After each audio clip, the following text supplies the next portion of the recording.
Tu te rappelles de mon pote qui a investi dans les cryptos il y a longtemps? Et ben maintenant il est super bien. Alors, super, ça peut vous paraître anodin, ou peut-être que vous êtes fier de votre pote, mais en venant de dire ça, et ben en fait vous venez de lui coller une énorme cible sur la tête. Avoir des cryptos, c'est un peu comme marcher avec la pancarte « Venez me kidnapper ». À chaque bull run, c'est la même chose, les attaques se multiplient contre les détenteurs de cryptos. Asher, Tuffer et récemment David Ballan, l'un des cofondateurs de Ledger.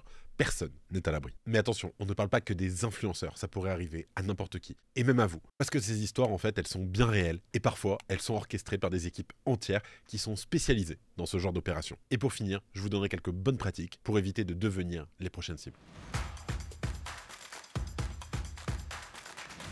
L'année dernière, en 2024, en Floride, un type a été arrêté après avoir dirigé une équipe qui était spécialisée dans le vol de crypto. Ce groupe a sévi pendant 2 ans, commis de multiples violations de domicile, notamment en menaçant les propriétaires avec des armes, le tout dans plusieurs États américains. Alors une partie du réseau a été démantelée et il y en a qui vont passer pas mal d'années derrière les barreaux. Mais bref, ça vous donne un peu de contexte et il faut bien se dire que ces agressions n'arrivent pas uniquement aux États-Unis. Et puis dans ce cas-là, les cibles n'étaient pas des personnes médiatisées. Plus récemment, et l'histoire a fait le tour des médias mondiaux, on a l'un des cofondateurs de Ledger, David Ballan, et sa femme qui ont été la cible d'un enlèvement. Pour l'histoire, Éric Larchevêque, qu'on a déjà reçu plusieurs fois sur la chaîne, le fondateur de l'entreprise, a reçu une vidéo avec un doigt coupé et évidemment des menaces. Les ravisseurs demandaient une rançon en bitcoin d'environ 10 millions de dollars.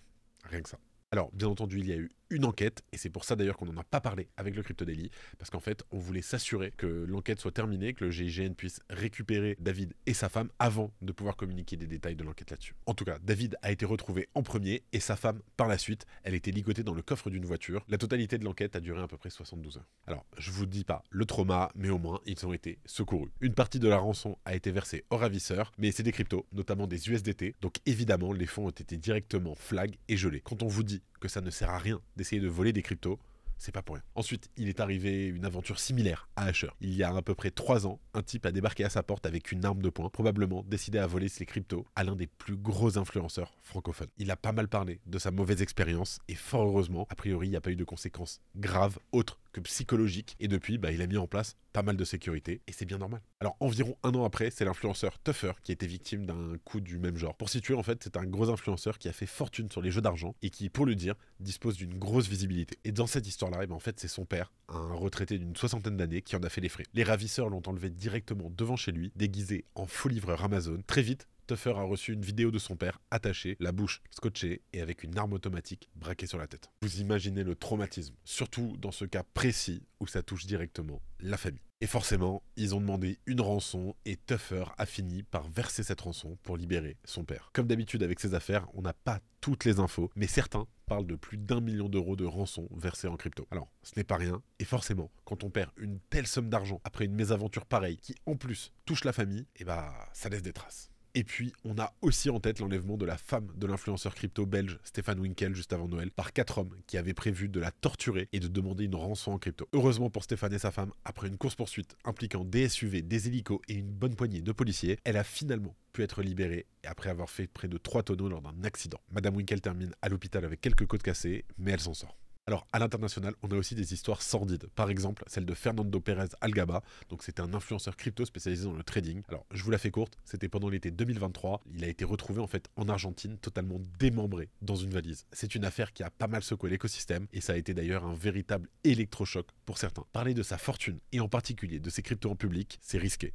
C'est très risqué. Alors en fait, ce moment-là a été une sorte de prise de conscience collective pour pas mal de figures de proue de notre industrie, et particulièrement chez les influenceurs. Alors, je vous ai déjà parlé en détail de cette affaire dans notre vidéo sur les morts les plus horribles en crypto. Je vous laisse aller voir la vidéo si jamais ça vous intéresse. Enfin bref, là je pense que vous avez capté, ce genre de truc ça arrive assez souvent, et qu'on se le dise, les périodes de bull run sont aussi très propices à ces agressions. Et d'ailleurs, sans parler de meurtres sanglants, on a aussi pas mal d'histoires comme ça qui circulent notamment autour des conférences. Par exemple, pendant l'Ethereum CC en 2024, qui avait lieu à Bruxelles, certaines personnes qui étaient sur place ont subi des vols, des violences et autres joyeusetés, tout simplement parce qu'ils portaient autour du cou le badge de la conférence. Alors toutes ces histoires, ça nous rappelle une chose, la crypto, c'est de l'argent. Et qu'on se le dise, dans l'imaginaire de beaucoup de gens qui sont pas forcément familiers avec le secteur, c'est de l'argent très facile à estorquer. Bah oui, c'est normal, ça concerne de grosses quantités d'argent, des transferts qui peuvent être effectués à la vitesse de l'éclair, et il y a même une composante d'ancienneté aussi. Plus vous êtes ancien dans cet écosystème qui grossit toujours au fil des années, et bah plus la cible sur votre front, en fait, elle grandit, elle aussi, quelque part. Alors, vous et moi, entre nous, on sait bien qu'en réalité, sur la blockchain, tout est traçable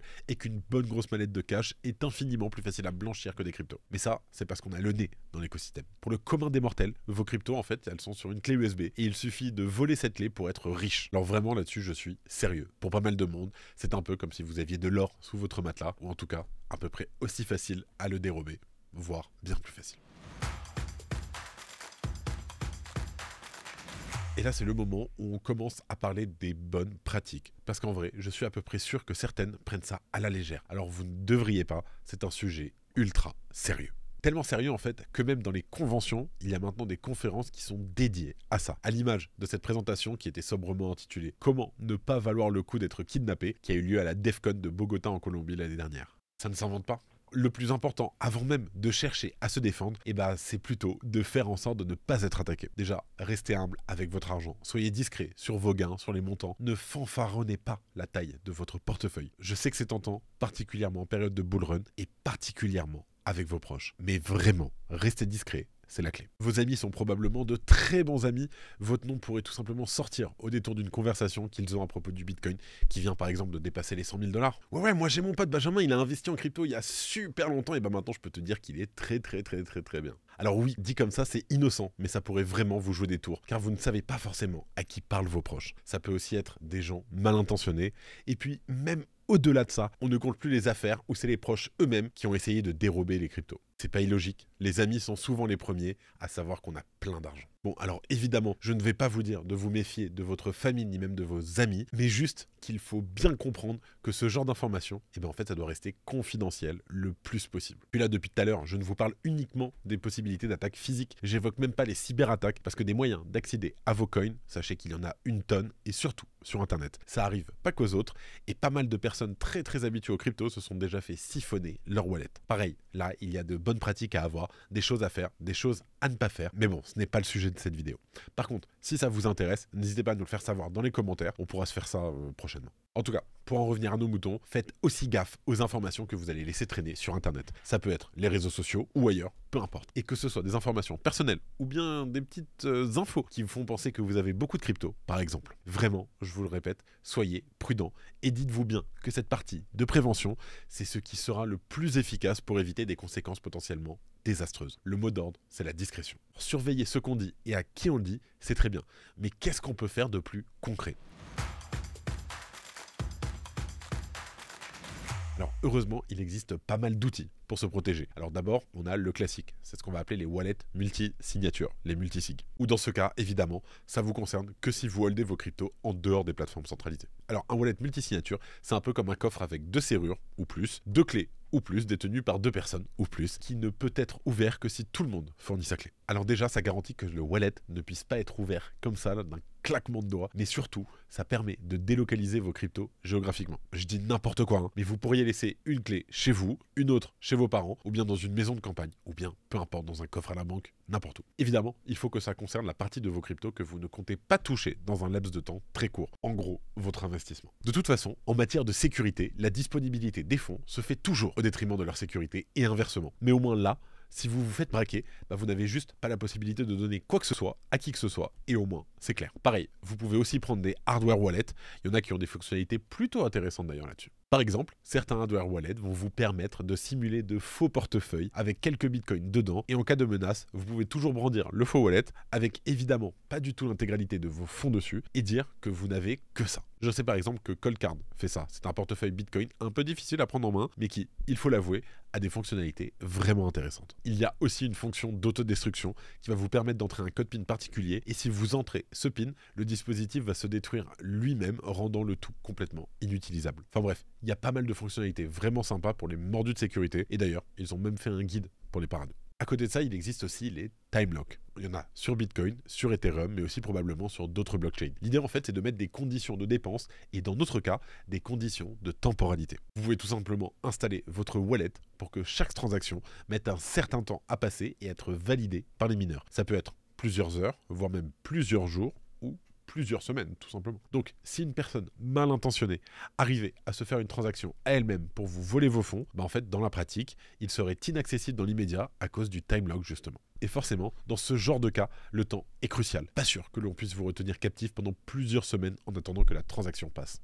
Mettre en place ces sécurités peut vraiment être bénéfique pour les gros portefeuilles. Et pareil, on est toujours sur de la sécurité au détriment de la disponibilité des fonds. Mais au moins, avec ça, même si on tombe sur votre site, en fait, ça va être compliqué d'en faire quoi que ce soit. Parce que oui, ce genre de transactions, vous pouvez les annuler vu qu'elles ne sont pas encore passées. Bon, on pourrait citer pas mal d'autres moyens pour sécuriser convenablement ces cryptos, mais vous connaissez l'expression, mieux vaut prévenir que guérir. Alors surtout, restez discret. La sécurité en crypto, ce n'est pas une option, c'est une nécessité. Les histoires que je vous ai racontées ne sont pas des cas isolés ou réservés aux grandes figures médiatisées du secteur. C'est pas pour faire peur, c'est surtout pour dire que ça n'arrive pas qu'aux autres. Ça peut toucher tout le monde, du simple hodler à la grosse baleine. La discrétion, c'est votre meilleur allié. Ne prenez pas la sécurité de vos fonds à la légère. Avoir des cryptos, ça vient aussi avec son lot de responsabilités. Vous êtes votre propre banque. Alors autant être conscient des risques et connaître les solutions qu'on peut mettre en œuvre pour s'en prémunir. Le vrai luxe en crypto, c'est pas vraiment le montant de votre wallet, mais plutôt la tranquillité d'esprit de savoir que vous êtes en sécurité. Alors investissez dans votre sécurité, soyez stratégique et surtout restez vigilant. Parce qu'en fin de compte, vos cryptos valent cher, certes, mais votre sérénité, elle n'a pas de prix. C'était Benjamin pour le Crypto Daily et je vous dis à très vite.